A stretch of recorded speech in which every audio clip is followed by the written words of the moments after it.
get ready because everything is about to change. There's a new way of living life and doing business that will blow your mind.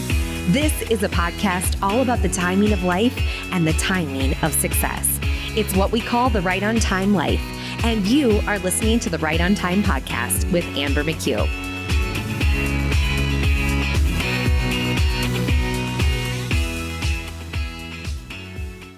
Hey there, welcome to another episode of the Right on Time podcast. As usual, it's Amber McHugh here, your host of the Right on Time podcast. And I'm excited to dig into today's topic, which I'm even a little bit nervous to say. It might make you a little bit uncomfortable to think about. You might not believe it at first. I sometimes feel resistance and a little bit of like, for real? Is this for real? When I think about today's topic, but it's for real. It's for real. And today's topic is people making 10 times more than you aren't working 10 times harder. How does that feel? Does it make you feel uncomfortable? Do you not believe it? Do you embrace this idea that to make more, I have to work more?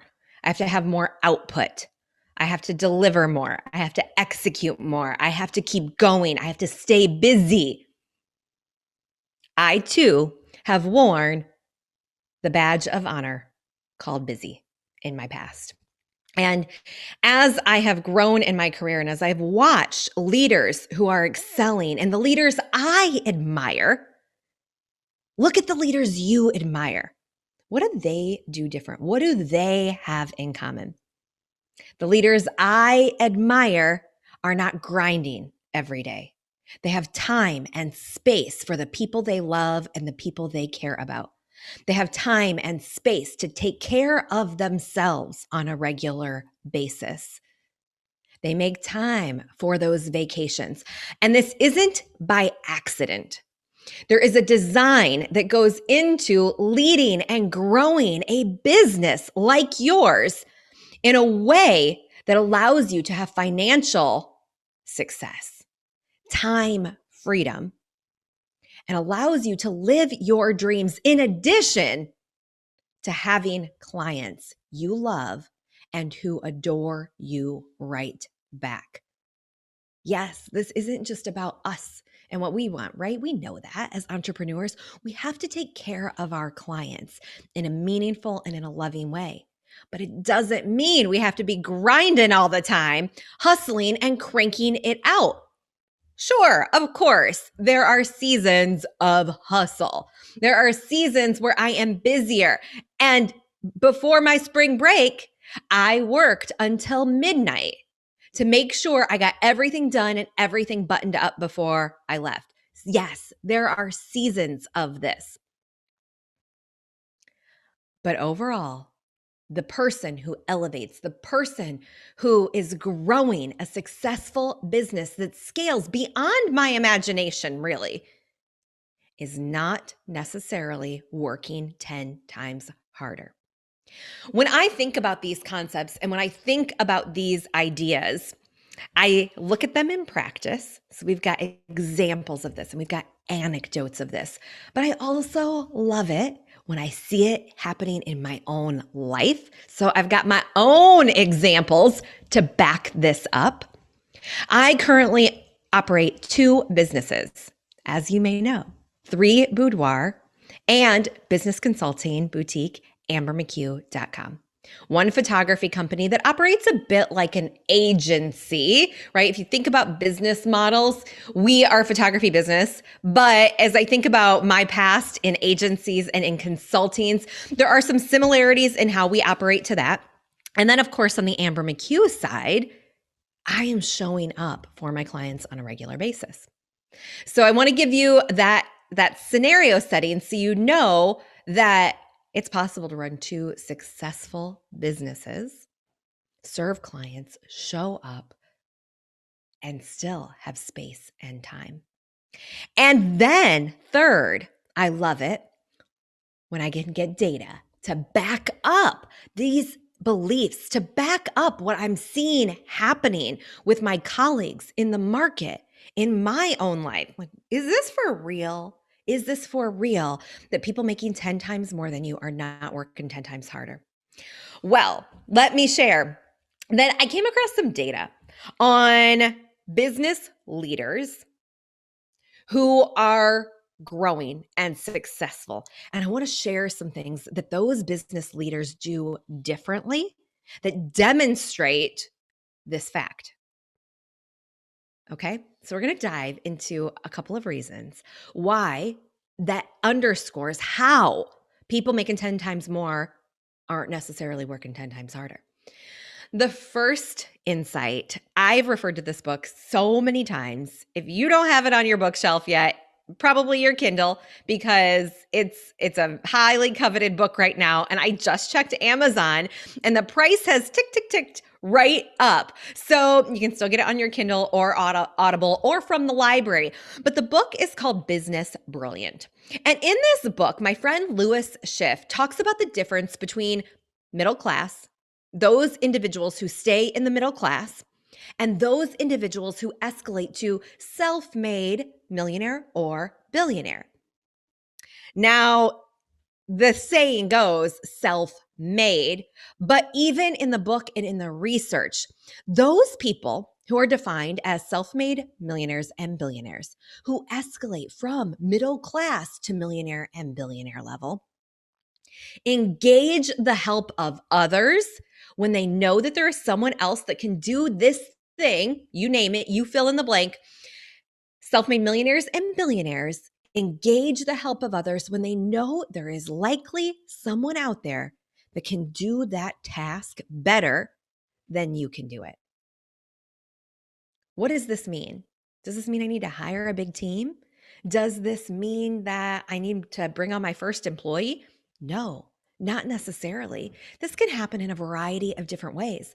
What we're talking about is pulling in expertise, connecting with people, bringing in people who have a zone of genius in another area than you have, because we want you as leader, as CEO, to stay operating in your particular zone of genius, right? Whatever that is. I'm pretty strategic. My zone of genius is seeing the big picture and then pulling through the action steps that we need to take to get there. Evaluating business strategies, weighing pros and cons. I'm really good at that. That has helped both of my businesses grow beyond combined multiple seven figures a year, right?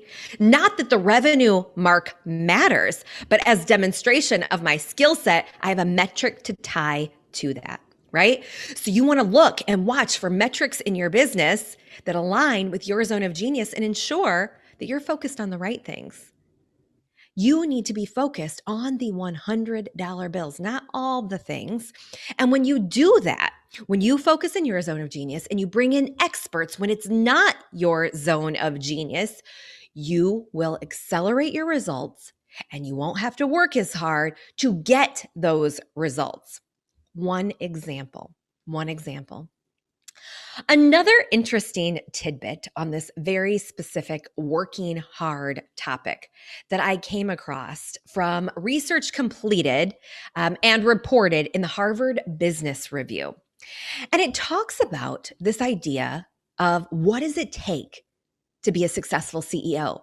More specifically, what are successful modern CEOs doing that those who are not successful are not doing, right? Where's the gap? What's the difference between the successful CEOs and the CEOs who are not performing at as high of levels, who aren't making the cut, right? And if you're hearing the word CEO and thinking, whoa, I'm not a CEO, Amber. I am just doing this entrepreneurial thing. I'm just moving and shaking. I'm doing my thing. I don't think of myself as a CEO. I want to challenge that behavior. I want to challenge that way of thinking. And I want to invite you to step into the role of modern CEO, because this is a critical shift if you want to make 10 times more without working 10 times harder. We're going to talk more about what it means and what it is to be a modern CEO in our upcoming series, The Modern CEO Way. And you can hop on the wait list for that at ambermccue.com/modern CEO. Again, ambermccue.com/modern CEO. Super simple. And yes, there is a difference between entrepreneurs who are out here dabbling, right? Who are running their business as a hobby, who aren't focused on the numbers and who aren't focused on creating and crafting a vision and growing a business, right? It's not the priority. I'm just out here dabbling. If you want to go beyond dabbling, if you want to go beyond feeling overwhelmed and overworked, then you've got to start thinking like a CEO. And again, there are even differences between successful modern CEOs and those who are not making the cut. And one of those key differences that I'm so excited to share with you today is very specifically that modern CEOs who are successful are not working harder. In fact, you might be surprised to learn that even low performing CEOs have high integrity and high work ethic. Yes, even those CEOs who are not cutting it, even those modern CEOs, those leaders of growing businesses who aren't cutting it, right? They're not hitting their numbers. They're not getting to where they want to be. They're not leading their clients forward or their team forward. They're even working hard. They are working hard. So the difference between successful business owners and unsuccessful business owners is not working hard. It's not work ethic. It's not a direct path to success. Another way that entrepreneurs and modern CEOs who are getting ahead and making 10 times more without working 10 times harder is that they aren't changing things all of the time. Have you ever experienced that? Where something's not quite working. That challenge didn't work. That webinar didn't work. It doesn't feel quite right. I tried it once. Maybe I need to do a video series.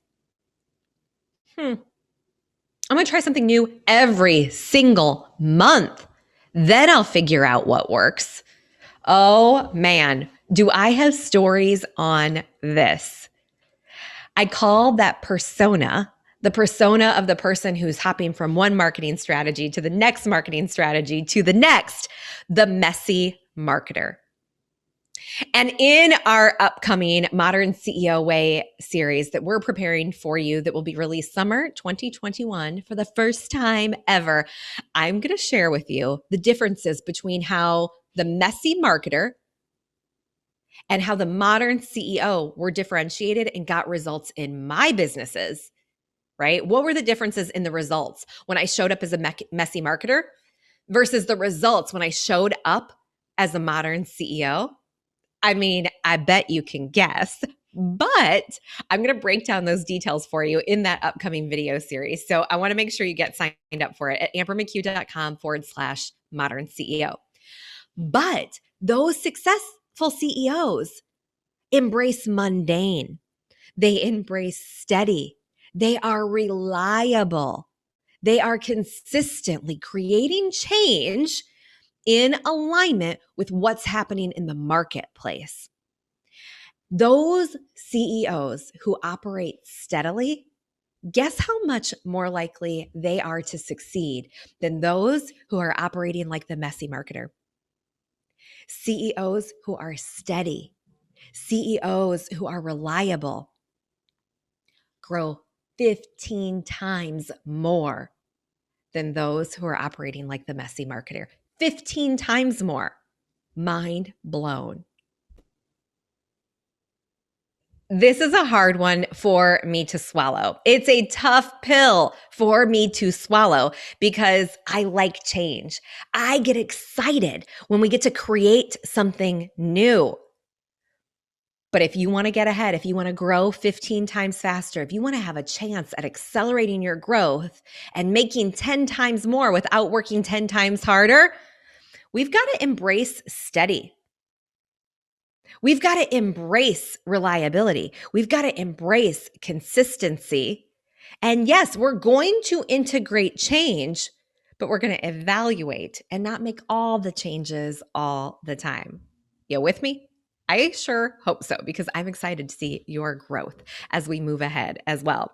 So, in this brief podcast episode, we discussed and shared how we've got some evidence for people making 10 times more aren't working 10 times harder. We looked at number one, where you want to bring in an expert when there's someone out there that can do things better than you can, just like the self-made millionaires and billionaires that Lewis Schiff shares about in the book Business Brilliant. Number two, we looked at the difference between successful CEOs and those who aren't as successful. Both have high work ethic. Both have high integrity. Both are cranking it out and working hard. So the difference between the successful and the unsuccessful is not hard work. Number three, we looked at what it means to be a messy marketer versus a modern CEO, and how elevating into that modern CEO role and embracing steadiness, embracing consistency is going to help you get ahead and move 15 times faster. I am so excited about what we're cooking up for you this summer. If you missed the link or if you were driving out and about, I'm going to give it to you just one more time so you can make sure to get on the wait list so you know when this comes.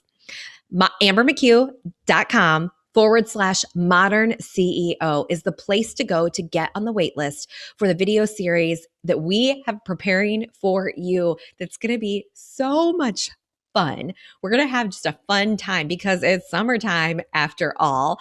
And we're going to have fun crafting and going through and identifying those things we need to do very specifically in our business to accelerate our individual and our personal results. We're going to walk you through the things you need to be thinking about from a sales and marketing perspective, not a messy marketer perspective, but what you need to be thinking about from a modern CEO perspective to accelerate your sales and marketing results. We're going to talk about your business model. You may be going about your business model all wrong and not even know it. So we're going to give some insight into that and help you evaluate what business model is best for you right now. And then, of course, we're going to talk about what it means to be a modern CEO. What do you actually need to be doing as you think about this modern CEO? In fact, I don't want you to have to wait to get that information. So we're going to help you accelerate your results. And when you sign up to join us for the Modern CEO video series that we have coming up for you, we're actually going to send you the Modern CEO must-do list to help you identify what you should be focused on based on your stage of business versus those things that you may not need to worry about right now. So often we try to do all of the things, but I've never heard of anyone who has boiled the ocean. So let's not even worry about it. That isn't our focus right now. Let's not worry about boiling the ocean. And let's focus on the things that you need to focus on right now to get ahead in your business and to embrace and step into financial freedom, time freedom, and to live that lifestyle you dreamed about when you started your business. I am so excited to be diving into this more and more with you. And in fact, in the next episode, we're going to talk about a couple of unique things that modern CEOs and freedom-seeking entrepreneurs do to ensure their growth. And we're going to continue to elevate together. I cannot wait for that next episode. I will see you there. Until then, I hope you have an amazing day. You're right on time.